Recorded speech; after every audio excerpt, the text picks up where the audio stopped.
যানজট আর কোলাহলের জন্য পরিচিত ঢাকা ময়মনসিংহ মহাসড়ক, তবে সেই ব্যস্ত সড়কে এখন রূপ নিয়েছে রঙিন এক ফুলের রাজ্যে।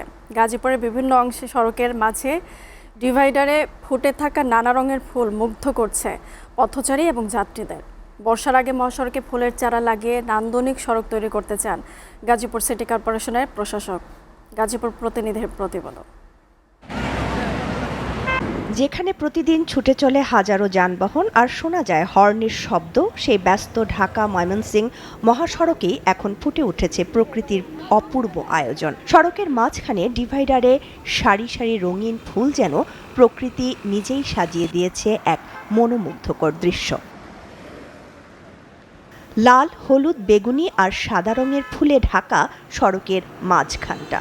দূর থেকে মনে হয় যেন রঙিন কার্পেট বিছিয়ে রেখেছে প্রকৃতি।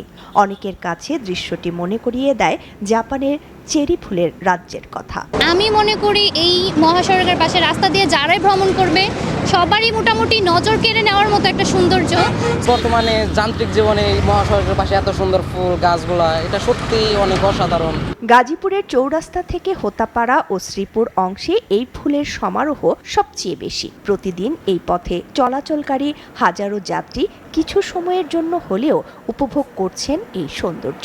অনেকে গাড়ি থামিয়ে ছবি তুলছেন, আবার কেউ কেউ মুঠোফোনে ধারণ করে সামাজিক যোগাযোগ মাধ্যমে ছড়িয়ে দিচ্ছেন এই রঙিন দৃশ্য। আসলে বর্তমান পরিস্থিতি অনুযায়ী মানুষের একটা মনোরম পরিবেশ দৃষ্টি আকর্ষণের জন্য যথেষ্ট। ব্যস্ত সড়কের ধারে এই উদ্যোগ প্রশংসা কুড়াচ্ছে সবার। তবে বর্ষার আগে মহাসড়কে ফুলের চারা লাগিয়ে নান্দনিক সড়ক তৈরি করতে চান গাজীপুর সিটি কর্পোরেশনের প্রশাসক। আমাদের সীমানার ভিতরে যতটুকু করছে আমরা উদ্যোগ গ্রহণ করেছি।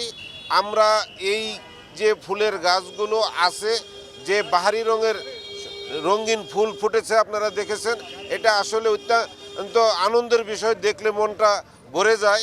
এই ফুলকে আরও আমরা আগামী বর্ষার আগে এখানে ব্যাপকভাবে আমরা ফুলের